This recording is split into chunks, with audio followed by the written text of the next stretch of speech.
Picture this. You're 8 months pregnant, sitting at your own dinner table, watching your billionaire husband introduce his 26-year-old mistress to his mother. He wants you to be welcoming. She's discussing renovating your bedroom. And his mother.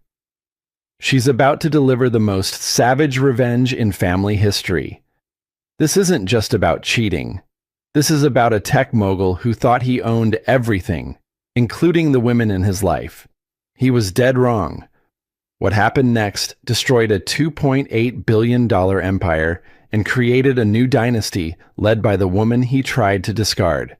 If you love stories where justice is served ice cold, smash that like button, drop a comment with your reaction, and subscribe, because this tale of ultimate karma will leave you speechless. Let's dive in. The security footage would later show everything.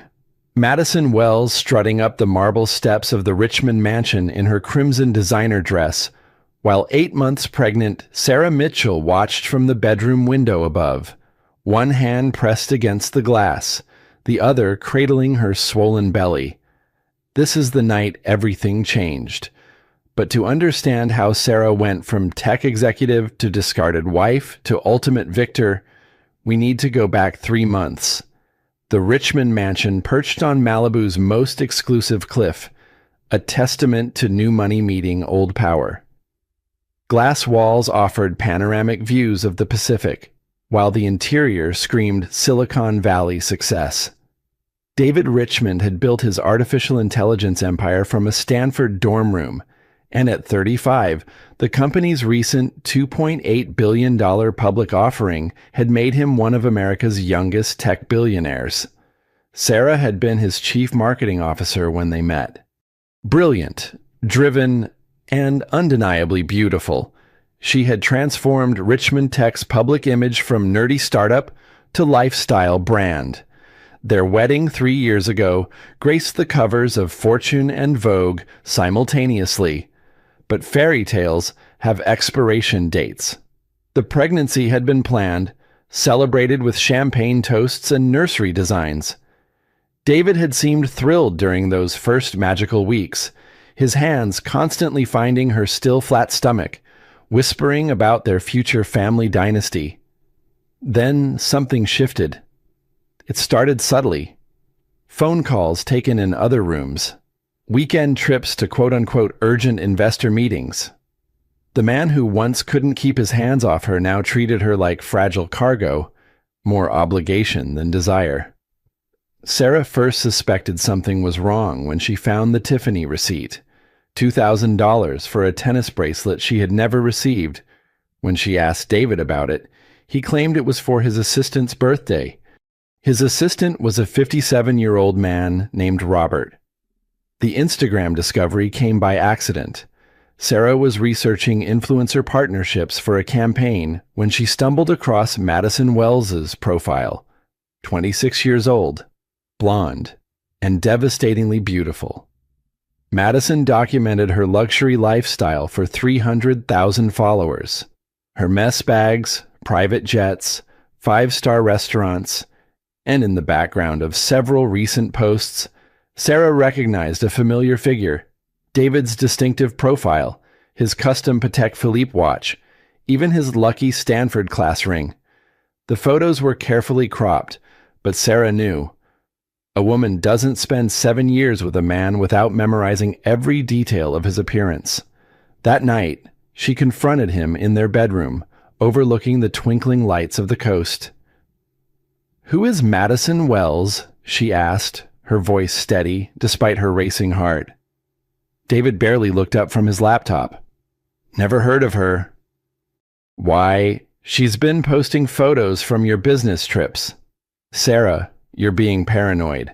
Pregnancy hormones can make women imagine things." The dismissal stung worse than any slap. "Pregnancy hormones?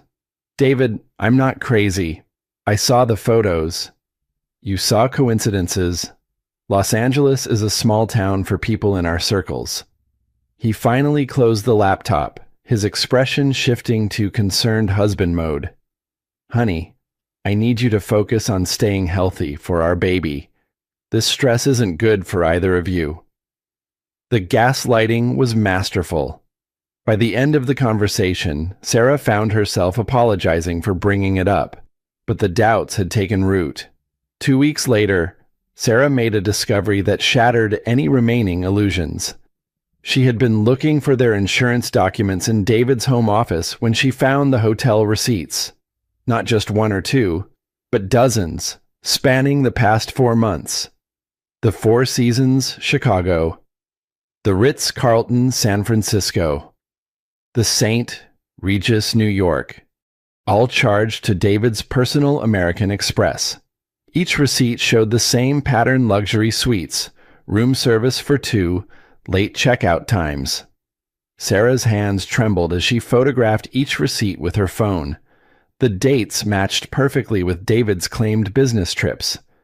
But the charges told a different story. Champagne, spa services, multiple dinners. This wasn't business. This was romance. The financial reality hit her like a physical blow. During their marriage, Sarah had gradually transferred her assets into joint accounts that David managed. Her own career had been sacrificed bit by bit as she took on more responsibilities as Richmond Tech's first lady. Charity galas, investor dinners, the endless social obligations that came with being married to a billionaire. Now, at 8 months pregnant with no independent income, she was completely dependent on a man who was systematically replacing her. Her sister Ashley flew down from San Francisco that weekend. A successful divorce attorney, Ashley took one look at the evidence and went into full legal mode. "Sarah, this is textbook. He's been planning this for months. Look at the pattern. He's isolating you financially, emotionally, and socially." They sat in the mansion's pristine kitchen, documents spread across the marble island. Outside, the Pacific waves crashed against the cliffs with relentless force. "What are my options?" Sarah asked, her voice barely above a whisper. "Legally, you're in a strong position. California is a community property state. You're entitled to half of everything acquired during the marriage. The problem is liquid assets. He can freeze accounts, claim business emergencies. And the baby." Ashley's expression darkened. "That's where it gets complicated. If he claims you're unstable, if he manufactures a mental health crisis, he could fight for primary custody." The words hung between them like a death sentence. Sarah had given up everything for this marriage, this family. Now she was trapped. That evening, David returned from another quote-unquote investor meeting, whistling as he walked through the front door. He found Sarah in the living room, staring out at the darkening ocean. "How was your day, honey?" His tone was cheerful, almost mocking. "Ashley came to visit." "Oh, how is she?" David moved to the bar, pouring himself a scotch. He didn't offer Sarah anything. "She's concerned about us, about our marriage." David's hand paused for just a moment before continuing to pour. "Ashley never liked me. I wouldn't put too much stock in her opinions. She thinks you're having an affair." This time David did stop. He turned to face Sarah, his expression shifting from casual dismissal to something harder. "And what do you think, Sarah?" The question was a trap, and they both knew it. If she accused him, she was the paranoid pregnant wife. If she backed down, she was admitting defeat. "I think my husband has been lying to me." David walked over and sat beside her on the couch, his movements deliberate and controlled. He placed his hand on her belly, and for a moment, Sarah felt a flicker of hope. "Sarah, I love you. I love our baby. But I need you to trust me. These next few months are crucial for the company. The IPO was just the beginning. I'm building something that will secure our family's future for generations." His words were honey over poison. Sarah wanted desperately to believe him, to return to the fantasy of their perfect life. Then why does it feel like you're pulling away from me? I'm not pulling away. I'm protecting what we've built. Sometimes that means making difficult choices, keeping certain business relationships separate from our personal life. Business relationships. The euphemism was breathtaking in its audacity. David, I need to know. Are you seeing someone else? He looked directly into her eyes, his expression earnest and sincere. Sarah Michelle Richmond, you are the love of my life and the mother of my child. I would never do anything to jeopardize our family.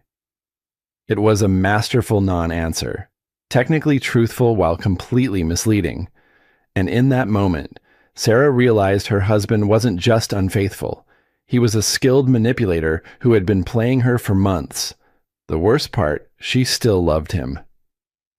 Jake Torres had been David's best friend since their Stanford days and his business partner for the past 8 years. He had watched David's transformation from idealistic entrepreneur to ruthless executive with growing unease.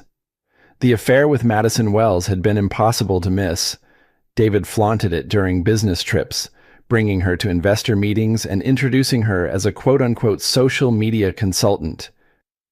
Jake had watched his friend's marriage deteriorate while David seemed oblivious to the destruction he was causing.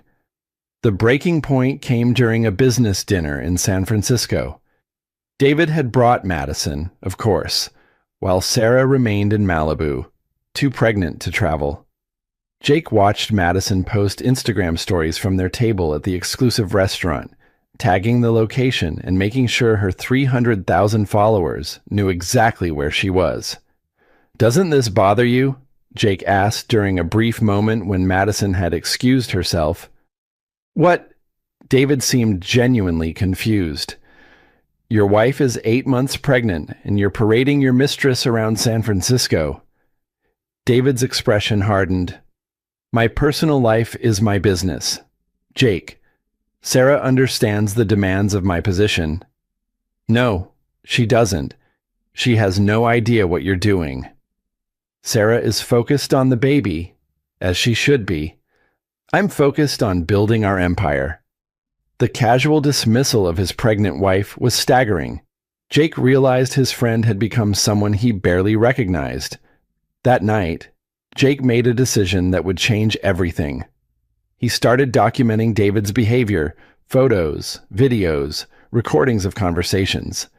He told himself it was insurance, protection for the company if David's personal life became a public scandal. But deep down, he was gathering evidence for Sarah. The next morning, Jake called Sarah from his hotel room. "Sarah, it's Jake. We need to talk." Her voice was tired, defeated. "If this is about David, I don't think I want to know. You deserve better than this. You deserve the truth." They met at a coffee shop in Manhattan Beach, far from Malibu's prying eyes. Jake brought a manila envelope filled with photos and documents. "This has been going on for 6 months, he said, sliding the envelope across the table. "I'm sorry, Sarah. I should have told you sooner." Sarah's hands shook as she opened the envelope. Photo after photo of David and Madison together. Hotel lobbies, restaurants, private jets. In several pictures, Madison was clearly wearing expensive jewelry that Sarah had never seen. "There's more," Jake said quietly. "He's been using company resources to support her lifestyle. The private jet, the hotels, even her rent. It's technically embezzlement." Sarah stared at a photo of David kissing Madison on a yacht. The timestamp showed it was taken 3 weeks ago, the same day Sarah had her baby shower. "Why are you showing me this?" "Because you're my friend too. And because what he's doing isn't just morally wrong, it's illegal. He's using shareholder money to fund his affair." The implications were staggering. Not only was David betraying her personally, but he was risking everything they had built professionally. "What should I do?" Jake leaned forward, his expression serious. Document everything. Get a lawyer. And whatever you do, don't let him know you have this information until you're ready to use it. That afternoon, Sarah sat in her car outside the coffee shop, staring at the evidence of her husband's betrayal. Her phone buzzed with a text from David.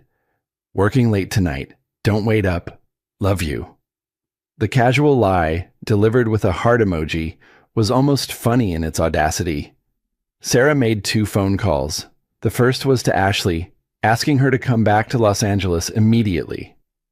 The second was to Elena Richmond, David's mother. Elena had never been warm towards Sarah, viewing her as an outsider who had somehow infiltrated their family dynasty. But she was also a former federal judge with strong opinions about honor and integrity. Elena, I need to speak with you about David. It's urgent. The older woman's voice was crisp, businesslike. What about David? I believe he's having an affair. I have evidence. A long pause. I see. We should discuss this in person. They arranged to meet the following day at Elena's Pasadena estate. As Sarah hung up, she wondered if she was making a mistake. Elena might side with her son, might use the information against Sarah in a custody battle. But Sarah was out of options. She needed allies. And Elena Richmond, despite her coldness, was a woman who valued family honor above all else. The war for Sarah's future was about to begin. Elena Richmond's Pasadena estate was Old Money, California, built in 1920 with Spanish colonial architecture and perfectly manicured gardens. Unlike David's flashy Malibu mansion, this house whispered power rather than shouting it. Sarah arrived at exactly 2 o'clock, as requested. Elena met her in the library, a room lined with leather-bound law books and family portraits spanning 4 generations of Richmond men. Sit down, Sarah. Elena's voice carried the authority of 30 years on the federal bench. Show me what you have. Sarah placed Jake's envelope on the mahogany desk between them. Elena examined each photo methodically, her expression revealing nothing. When she finished, she leaned back in her chair. How long have you known? Suspected for months. Confirmed last week. And what do you want from me? The question was direct, typical of Elena's no-nonsense approach. Sarah had prepared for this moment, but sitting across from David's formidable mother, she felt like a defendant awaiting sentencing. I want to save my marriage. I want David to end this affair and commit to our family. Elena's smile was thin, almost pitying. My dear, that ship sailed months ago. The question now is what you intend to do about it. I don't understand. David is weak, just like his father was. Richard had affairs too, though he was more discreet about it. I learned to manage his indiscretions for the sake of the family name. The revelation was staggering. Elena was admitting that infidelity was a Richmond family tradition. Are you suggesting I should just accept this? I'm suggesting you need to decide what kind of woman you are. Are you a victim, or are you a survivor? Elena stood and walked to the window overlooking her rose garden. David believes he holds all the power in your marriage because he controls the money. What he doesn't understand is that real power in this family has always rested elsewhere. What do you mean? Elena turned back to Sarah, her expression calculating. The Richmond family wealth isn't just David's tech company. We have real estate holdings, investment portfolios, and trust funds that predate his birth by decades. David likes to think he's a self-made billionaire, but he's built his empire on the foundation I provided. The implications were starting to dawn on Sarah. You're saying you still control the family assets. I'm saying that David's recent behavior has forced me to reevaluate certain arrangements. A man who embezzles company funds to support his mistress is not someone I trust with the family legacy. Elena returned to her desk and opened a drawer, removing a thick legal document. I had my attorneys prepare this last month, after reports of David's behavior reached me through other channels. It's a comprehensive review of all family holdings and David's access to them. Sarah stared at the document, afraid to hope. What does it say? It says that David's inheritance and access to family trusts are contingent on maintaining certain standards of behavior, standards he is currently failing to meet. The room fell silent except for the ticking of an antique grandfather clock.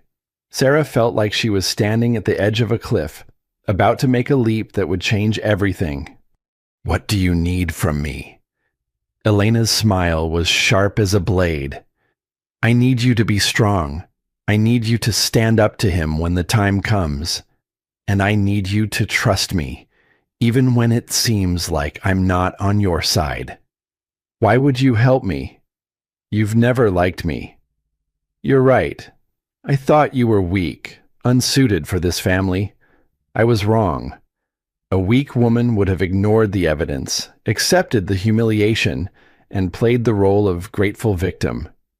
You're here, fighting for your child's future. That tells me everything I need to know about your character. Elena walked around the desk and placed a hand on Sarah's shoulder. My granddaughter deserves better than a father who thinks women are disposable. If David won't be the man this family needs, then perhaps it's time for new leadership. As Sarah drove home to Malibu, her mind raced with possibilities. Elena's support changed everything, but it also raised the stakes. This wasn't just about her marriage anymore. This was about the future of the Richmond family dynasty. Her phone buzzed with a text from David. Home late again tonight. Big investor meeting. Sarah smiled grimly. Let him think he was winning. Soon, David Richmond would learn that betraying his family came with a price he never imagined. The real game was just beginning. David made the announcement on a Tuesday morning over breakfast, as casually as if he were discussing the weather. I'm having someone over for dinner Sunday night. I want you to meet her. Sarah nearly choked on her orange juice.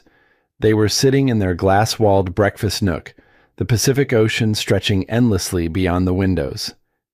At 8.5 months pregnant, Sarah moved slowly, deliberately, her belly making simple tasks challenging. Someone, she managed to ask. Her name is Madison Wells. She's been consulting on some social media strategy for the company. Very talented, very insightful about modern marketing approaches. The audacity was breathtaking. David was describing his mistress as a business consultant while asking his pregnant wife to play hostess. Sunday dinner. That's usually just family. I know, but Madison has become very important to our business strategy. I think it's time she met the family properly. Sarah set down her glass carefully, her hands trembling with rage and disbelief. By family, you mean me and your mother. Exactly. Mother always joins us for Sunday dinner. It will be perfect. Perfect. The word hung in the air like a curse. David wanted to parade his mistress in front of his pregnant wife and his mother, using their family tradition as a stage for his betrayal. David, I don't think this is appropriate. His expression shifted, the mask of considerate husband slipping to reveal something colder underneath. Sarah, this isn't a request. Madison is coming to dinner. I expect you to be welcoming and gracious. Can you handle that? The threat was implicit but clear. Be a good wife, play your role, or face the consequences. What if I refuse? David leaned back in his chair, studying her with the same expression he used when evaluating a business acquisition. Then you'll be making a very poor choice for someone in your position. The words hit like a physical blow. Your position, not our position, not the family's position, her position, as if she were an employee who could be fired rather than his wife and the mother of his child. I need time to think about this. There's nothing to think about. Madison is coming Sunday. End of discussion. David stood, kissed the top of Sarah's head with performative affection, and walked away, leaving her alone with the wreckage of their marriage scattered across the breakfast table. That afternoon, Sarah called Elena. He's bringing her here, to our home, for Sunday dinner. Elena's silence stretched for so long that Sarah wondered if the call had dropped. Elena, are you there? I'm here, and I'm not surprised. This is exactly what I expected him to do. What do you mean? David is testing boundaries, seeing how far he can push before anyone pushes back. He's counting on you to be too shocked, too pregnant, too dependent to fight back.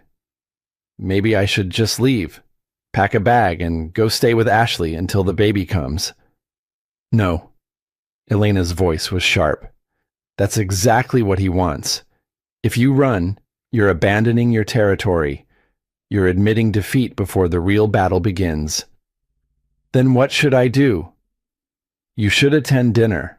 You should be the perfect hostess, and you should let David hang himself with his own rope. Elena's plan was simple, but terrifying. Let David orchestrate his own downfall. Let him believe he was winning, while she documented every moment of his cruelty. Elena, I don't know if I'm strong enough for this. Sarah, in 3 months, you'll be responsible for my granddaughter's future. David has shown you exactly who he is. The question is, who are you going to be? The next few days passed in a haze of preparation and dread. David acted like a man planning a celebration, discussing wine pairings with their housekeeper and arranging for flowers to be delivered. He was orchestrating Sarah's humiliation with the same attention to detail he brought to business presentations. Saturday night. Sarah couldn't sleep.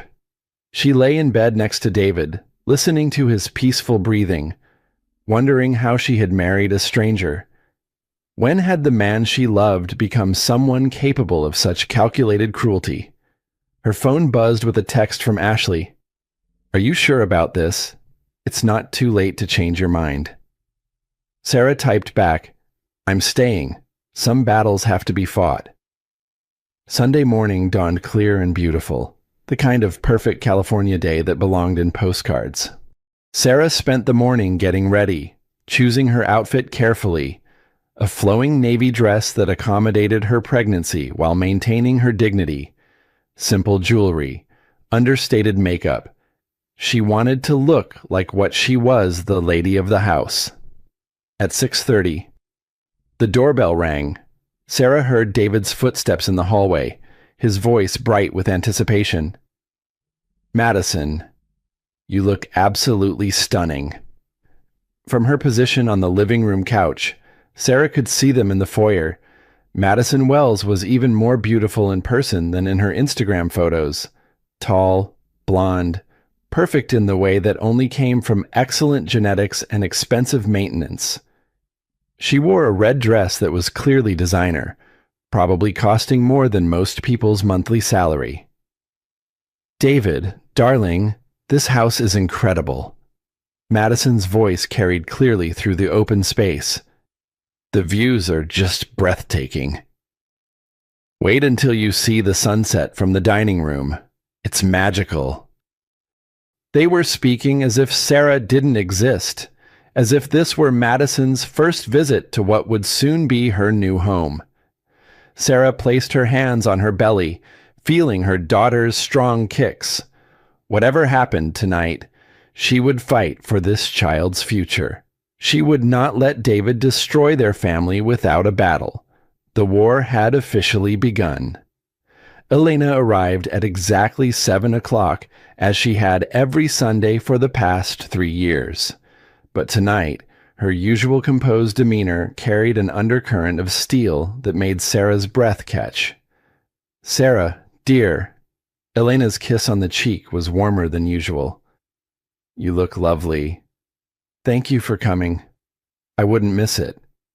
Elena's eyes glittered with something that might have been anticipation. David appeared in the living room with Madison attached to his arm like an expensive accessory. The introductions were surreal in their casual cruelty. "Mother, I'd like you to meet Madison Wells." "Madison, this is my mother, Elena Richmond." Madison extended a perfectly manicured hand, her smile dazzling. "Mrs. Richmond, it's such an honor to meet you. David speaks about you constantly." Elena shook the offered hand briefly, her expression unreadable. "Miss Wells, welcome to our home." The emphasis on "our" was subtle but unmistakable. Sarah felt a flicker of hope. "And of course," David continued, "you know my wife, Sarah." Madison turned to Sarah with a smile that was pure venom wrapped in sugar. "Sarah, finally, we meet properly. David has told me so much about you." Sarah remained seated, her hands folded over her belly. "I wish I could say the same." The barb hit its mark. Madison's smile faltered for just a moment before returning full force. "Well, I'm sure we'll have plenty of time to get to know each other." The implied future together was staggering in its boldness. Madison wasn't just David's mistress. She was his intended replacement wife, already comfortable in Sarah's home and confident in her eventual victory. Dinner was served in the formal dining room, with its floor-to-ceiling windows overlooking the Pacific. The table was set with their finest china, as if this were a celebration rather than an execution. David seated Madison in Sarah's usual chair at his right hand, relegating Sarah to the far end of the table like a distant relative rather than the lady of the house. Elena sat across from Madison, her sharp eyes missing nothing. The first course passed in stilted conversation about the weather and local events. Madison dominated the discussion, her voice bright and animated as she described her latest Instagram collaborations and brand partnerships. "I'm actually working on a lifestyle book," Madison announced, twirling her wine glass. "A guide to living beautifully on any budget. Though I have to admit, my definition of budget might be a little skewed." She laughed, a sound like crystal bells. "How interesting," Elena said dryly. "And what qualifies you to give lifestyle advice?" Madison's smile tightened slightly. "Well, I've built a substantial following by sharing my authentic experiences. People trust my recommendations." "Authentic," Elena repeated, as if tasting the word. "How refreshing." Sarah recognized the tone. Elena was circling her prey, waiting for the perfect moment to strike. During the main course, Madison made her move. "David, you really should consider updating some of the decor in here. The house has such incredible bones, but it feels a little dated." Sarah's fork clattered against her plate. Madison was discussing renovating Sarah's home while Sarah sat 10 feet away. "I think Madison has excellent taste," David said, his eyes shining with infatuation. "She has such a fresh perspective on design." "Fresh," Sarah said quietly. "That's one word for it." Madison turned to her with false concern. "Sarah, I hope you don't mind me making suggestions. I just see so much potential here. This could be one of the most beautiful homes in Malibu with the right updates." The audacity was breathtaking. Madison was planning her future in Sarah's present, discussing changes to a home she didn't own while the actual owner sat silently pregnant and powerless. "Actually," Madison continued, warming to her theme, "I was thinking the master suite could use a complete renovation, something more modern, more sophisticated." That was the final straw.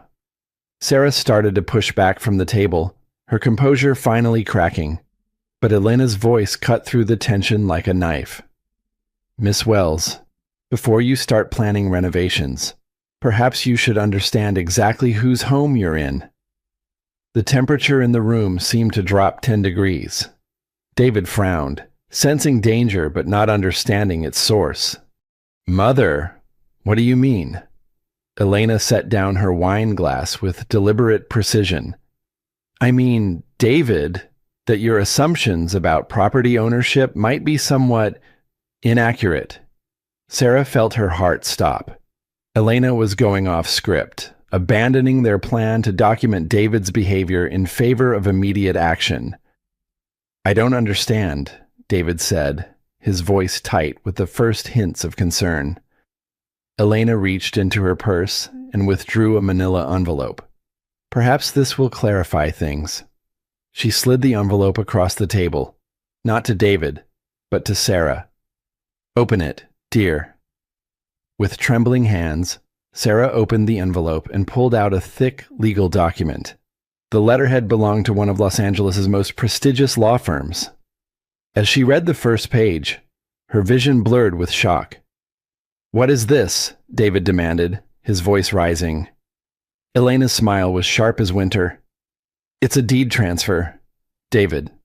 This house, the Pasadena estate, and approximately 60% of what you consider your personal wealth now belongs to your wife. The silence that followed was deafening. Madison's face had gone white, her mouth opening and closing like a fish out of water.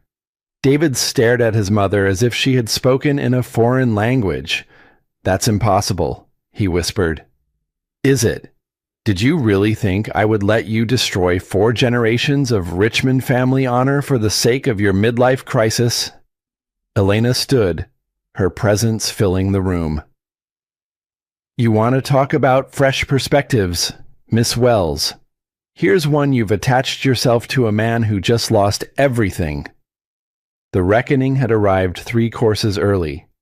The sound that escaped David's throat was somewhere between a laugh and a scream. Mother, you can't be serious. This is my house, my company, my life. Elena remained standing, her posture regal and unmovable. Your company, yes, for now. Your house, no longer. Your life, that depends entirely on the choices you make in the next few minutes. Madison finally found her voice, though it came out as a strangled whisper. I don't understand what's happening. What's happening, Miss Wells, is that you've made the classic mistake of confusing a wealthy man with a powerful one. Elena's gaze could have cut glass. David has been living off family money for years, using Richmond family assets as collateral for his business ventures. Assets that I control through irrevocable trusts established long before his birth. Sarah stared at the deed in her hands, still struggling to process the magnitude of what was happening. The house, the real estate portfolio, the investment accounts, all of it was now in her name. David shot to his feet, his chair scraping violently against the hardwood floor. You can't do this. I'm your son. You are my son, which is why this breaks my heart.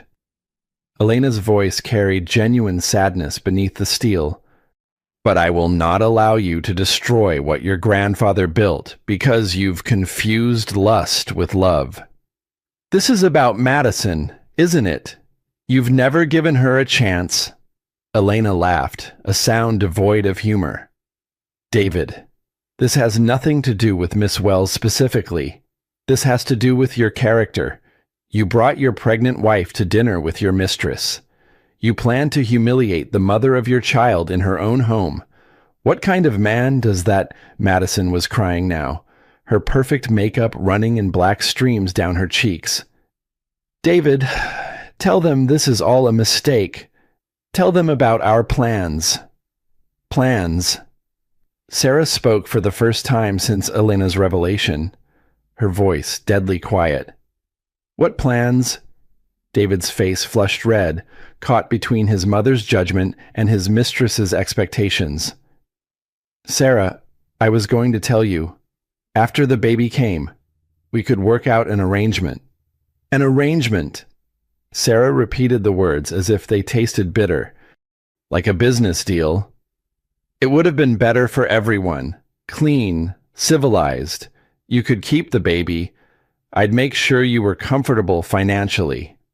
The casual cruelty of reducing their marriage and child to a financial transaction was staggering.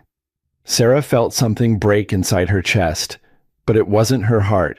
It was the last chain binding her to the man she had once loved. "Comfortable," she said, standing slowly. Her hand braced against the table.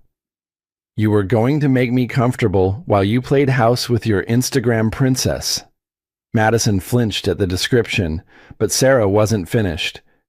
"Did you discuss custody arrangements too? Visitation schedules? Or was I supposed to be grateful for whatever scraps of my own daughter's life you decided to throw me?" "Sarah, please, you're being emotional." "Emotional!" Sarah's voice rose, months of suppressed rage finally finding an outlet. "My husband is planning to divorce me for a woman young enough to be his intern, and I'm being emotional." She turned to Madison, who was still crying into her napkin. "And you? Did you really think this was going to end well? Did you imagine he'd be faithful to you when he was willing to betray the mother of his child?" Madison's sobs grew louder, but Sarah felt no sympathy. This woman had knowingly destroyed a family, participated in the systematic humiliation of a pregnant woman, and now she was crying because her gold-digging scheme had backfired. Elena walked around the table and placed a gentle hand on Sarah's shoulder. "Sit down, dear. You shouldn't be standing so long in your condition." As Sarah sank back into her chair, Elena addressed David with the tone she might use for a disappointing court case. "You have a choice to make, David. You can accept this new reality with grace, commit to therapy, and try to rebuild some semblance of honor. Or you can fight this legally and lose everything, including your relationship with your daughter and any remaining respect from this family."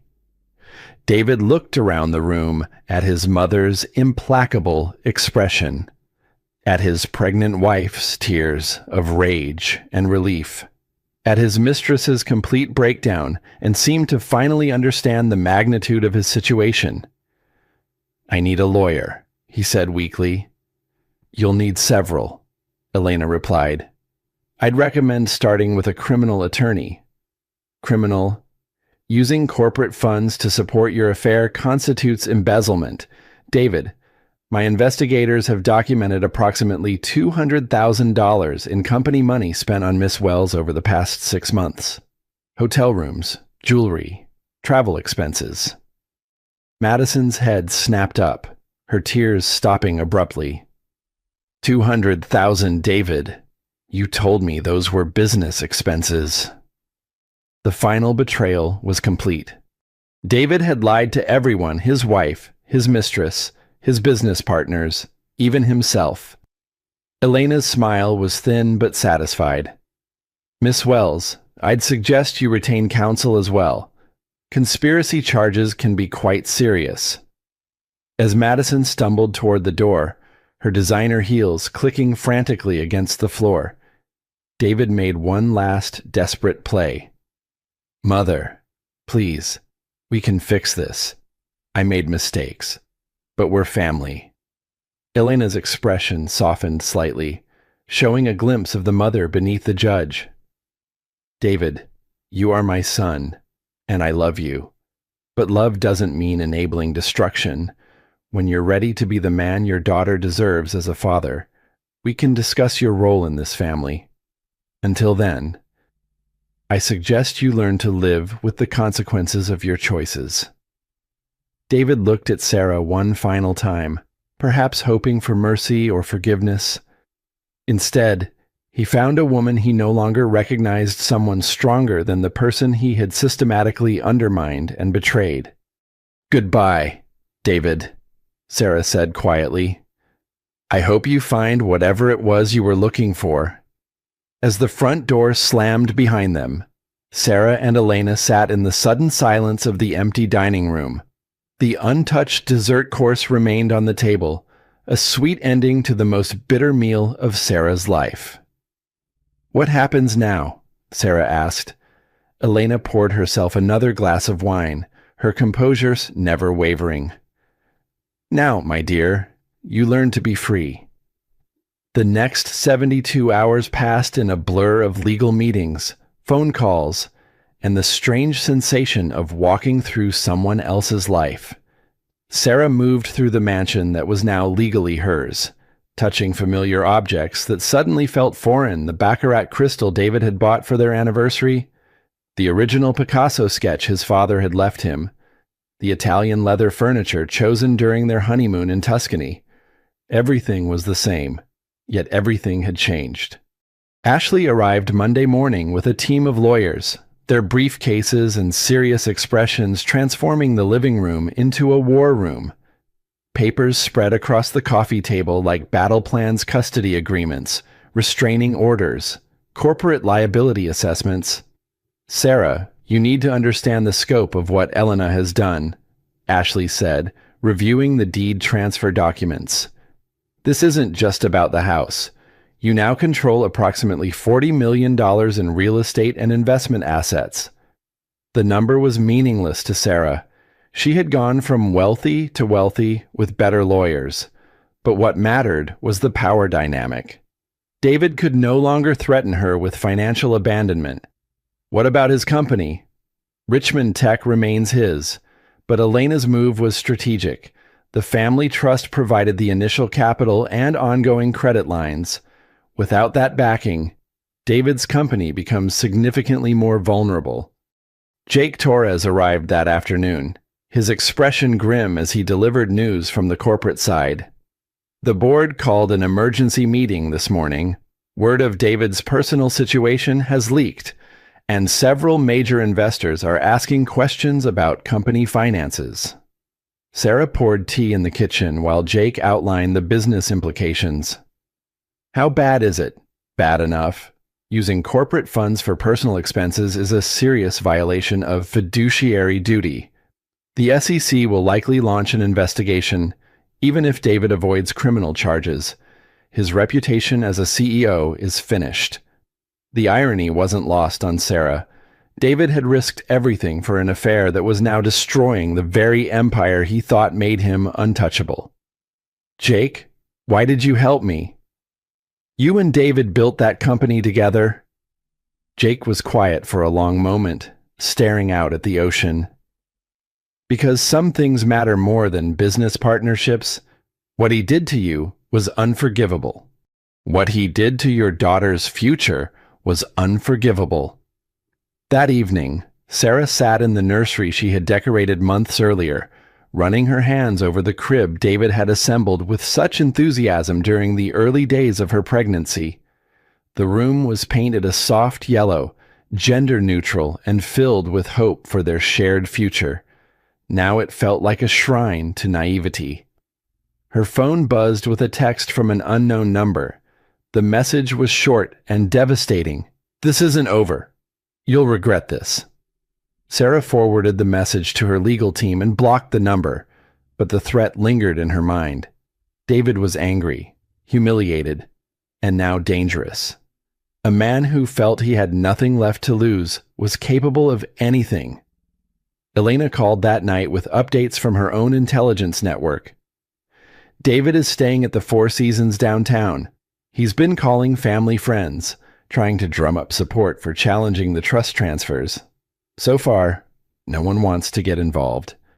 And Madison, Miss Wells has retained counsel and is reportedly considering a tell-all interview with one of the entertainment news programs. Her publicist is positioning her as the victim of David's deception." Sarah almost laughed at the audacity. Madison, who had knowingly participated in destroying a marriage, was now claiming victim status. Can she cause problems? Legal problems? No. Public relations problems? Possibly. But Elena Richmond doesn't back down from fights, especially when her granddaughter's future is at stake.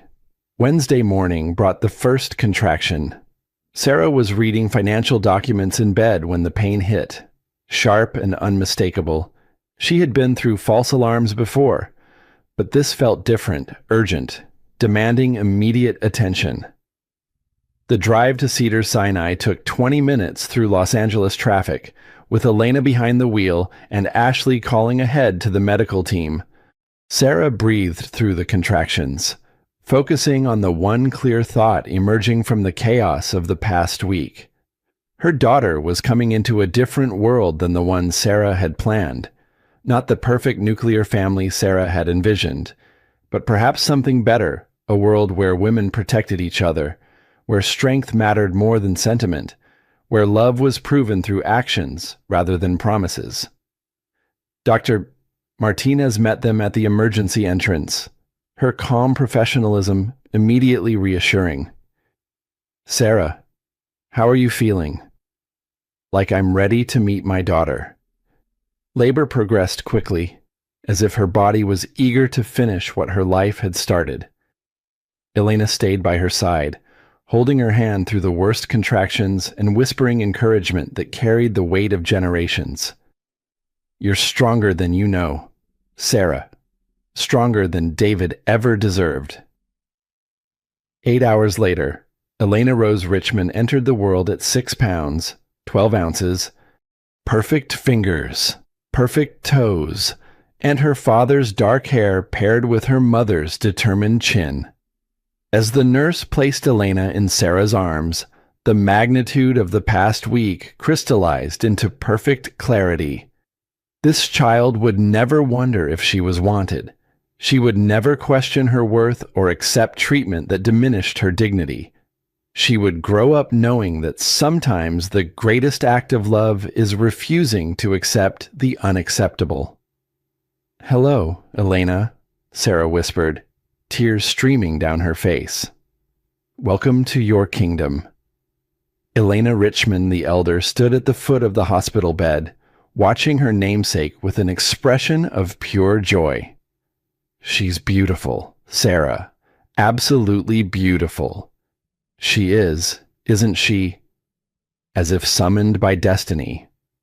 Sarah's phone buzzed with a text from David. "Heard about the baby. We need to talk." Sarah looked at the message, then at her daughter, then at the woman who had given her the strength to fight for both their futures. "Elena," she said to her mother-in-law, "would you like to hold your granddaughter?"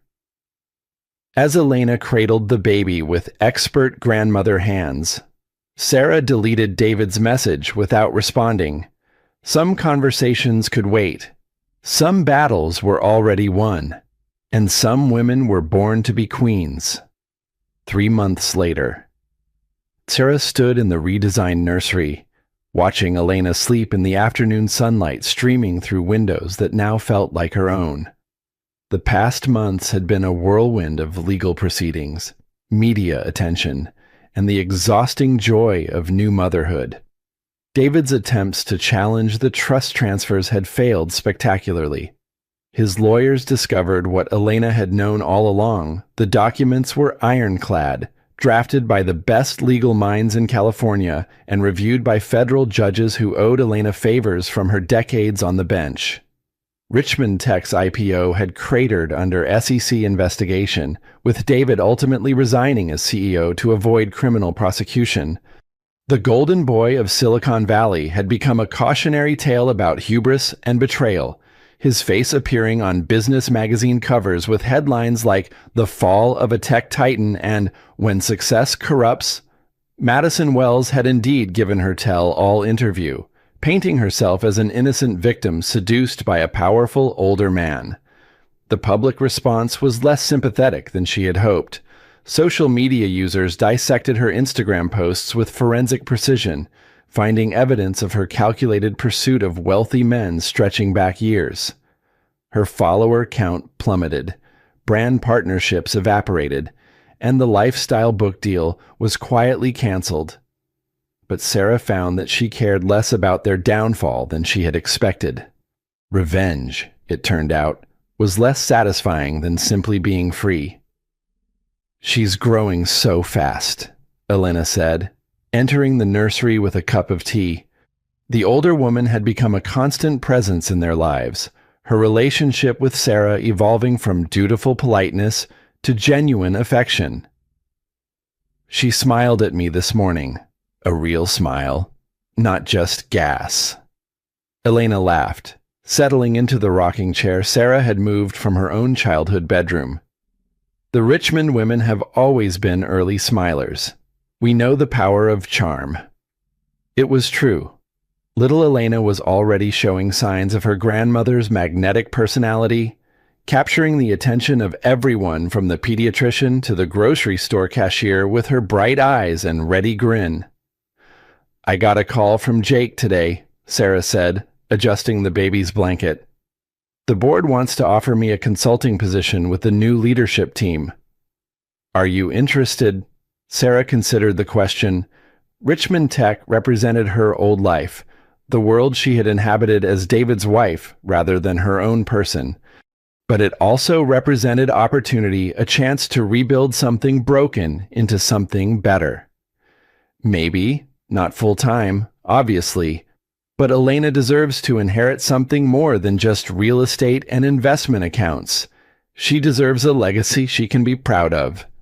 Elena Richmond smiled with approval. "My granddaughter is fortunate to have such a forward-thinking mother." The doorbell interrupted their conversation, followed by Ashley's voice calling from downstairs.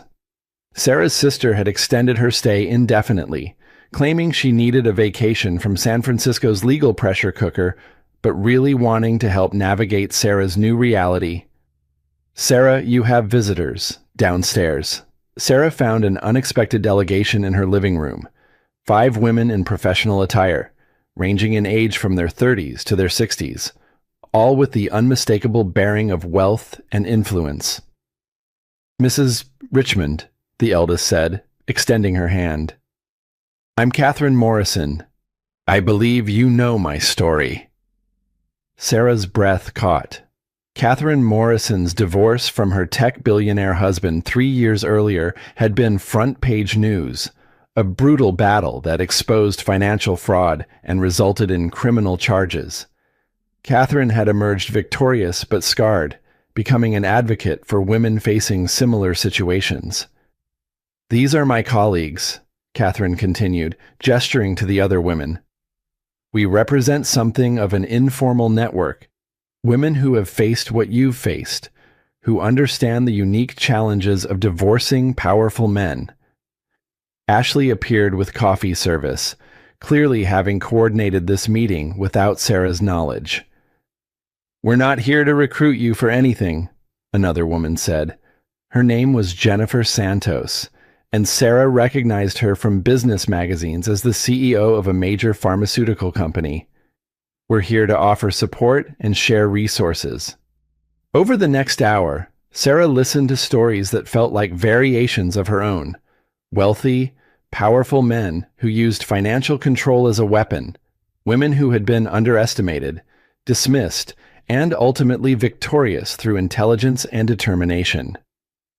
"The most important thing we learned," Catherine said, "is that surviving is just the beginning. The real victory is what you build afterward." As the women shared contact information and promised ongoing support, Sarah felt something she hadn't experienced in months, excitement about the future. That evening, as she fed Elena her bedtime bottle, Sarah's phone rang. David's name appeared on the caller ID for the first time since the hospital. After a moment's hesitation, she answered. "Hello, David." "Sarah." His voice was different, smaller, stripped of its former arrogance. "How is she? How is Elena?" "She's perfect, growing stronger every day." "Can I see her? I know I have no right to ask, but she's my daughter too." Sarah looked down at Elena's trusting face, her tiny hand wrapped around Sarah's finger with surprising strength. "David, you can see her, but it will be on my terms, in my house, with supervision, and you'll need to complete therapy and anger management first. I've already started both programs." The admission surprised her. Perhaps losing everything had finally motivated real change. "We'll see. Call my attorney next week to arrange supervised visitation." "Sarah, I want you to know I'm sorry for everything." I destroyed the best thing in my life because I thought I deserved more than I had. You're right. You did destroy the best thing in your life. But David, I wasn't your best thing. She is. Sarah looked down at their daughter, and she deserves better from both of us. After hanging up, Sarah carried Elena to the window overlooking the Pacific. The sun was setting, painting the sky in shades of gold and pink that no Instagram filter could improve. What do you think, little one? Should we give Daddy a chance to earn his way back into our lives? Elena gurgled and smiled, her tiny face radiating the kind of pure joy that comes from being completely loved and completely safe. Sarah smiled back. Whatever challenges lay ahead, whatever battles still needed fighting, she was ready. The scared, dependent woman who had once begged for scraps of her husband's attention was gone, replaced by someone stronger, wiser, and absolutely uncompromising when it came to protecting the future. The Richmond women, it seemed, were just getting started. 1 year later, Sarah stood before the floor-to-ceiling windows of her Malibu mansion, holding Elena as they watched the sunset paint the Pacific in brilliant shades of gold and crimson. The house felt different now, not like a museum she was allowed to inhabit, but like a home she had claimed and transformed through her own choices. The nursery had been redesigned with Elena's input, her grandmother insisting that even babies had opinions about their environment. The formal dining room where David had orchestrated his spectacular downfall had been converted into a bright playroom filled with books, toys, and the laughter of frequent visitors. Ashley had moved to Los Angeles permanently, opening a family law practice that specialized in representing women in high-asset divorces. Her client base grew through word of mouth as Catherine Morrison's network proved both loyal and generous with referrals. "She's getting heavy," Elena Richmond observed, joining Sarah at the window. At 63, she moved with the same decisive energy that had defined her judicial career, but her expression had softened considerably since becoming a grandmother. "She's perfect," Sarah replied, adjusting Elena's weight against her hip. At 14 months, their daughter was walking, talking in simple sentences, and displaying an alarming aptitude for charming everyone she met. Just like her mother. The relationship between Sarah and her mother-in-law had evolved into something neither had expected: genuine friendship built on mutual respect and shared purpose. Elena had proven to be a wise mentor, teaching Sarah not just how to manage wealth, but how to wield it responsibly. "The foundation meeting went well today," Elena said, settling into her favorite chair near the window. "The board approved your proposal for the scholarship program." Sarah smiled with satisfaction. The Elena Rose Richmond Foundation for Educational Excellence would provide full college scholarships for first-generation students pursuing degrees in business and technology. It was a way of ensuring that opportunity wasn't limited to those born into privilege. Any word from David's lawyers about the custody modification? His supervised visitation will continue for another 6 months. The therapist's report was mixed progress in some areas, concerning patterns in others. David's journey toward redemption had been slower and more complicated than anyone had hoped. Losing his empire had been devastating to his sense of identity, but it had also forced him to confront the narcissistic tendencies that had destroyed his marriage. Some days he seemed genuinely committed to change. Other days, Sarah glimpsed the old arrogance lurking beneath his reformed exterior. "Mama, book," Elena announced, pointing toward her favorite reading corner with the imperious tone of someone accustomed to having her requests fulfilled immediately. "Reading time it is," Sarah said, settling into the oversized chair they had designated as the story throne. As Elena climbed onto her lap, Sarah reflected on how dramatically their lives had changed. The scared, dependent woman who had once tolerated emotional abuse rather than risk financial uncertainty was gone. replaced by someone who had learned to trust her own judgment and fight for what mattered. The doorbell chimed, its sound no longer triggering anxiety as it had during the dark months of David's betrayal. Now it usually announced friends, colleagues, or deliveries for Elena's rapidly expanding wardrobe. Ashley's voice carried from the entryway. Sarah Jake's here for the meeting. Jake Torres had become a regular presence in their lives, his friendship with Sarah deepening after his role in exposing David's misconduct. His new venture capital firm specialized in investing in women-led startups, using connections from Elena's network to identify promising opportunities. The quarterly review, Sarah remembered. I lost track of time. Over the past year, Sarah had gradually assumed a more active role in managing the Richmond family investments.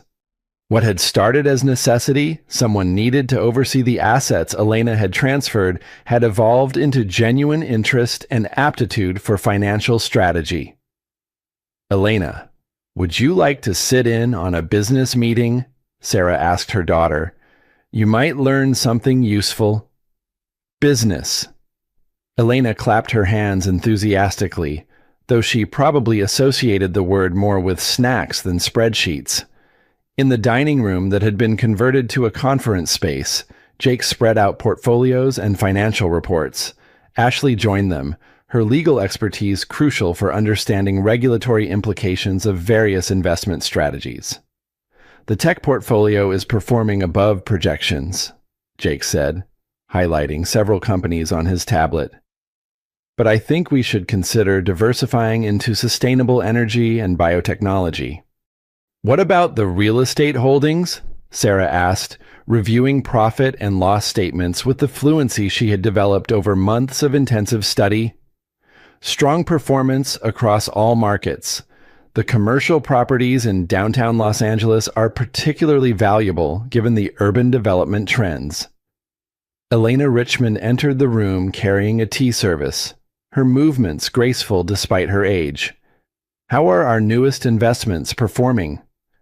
The women-led startups are exceeding expectations, Ashley reported, particularly the educational technology company we funded last quarter. As they discussed portfolio allocation and investment strategies, Sarah marveled at how natural this felt.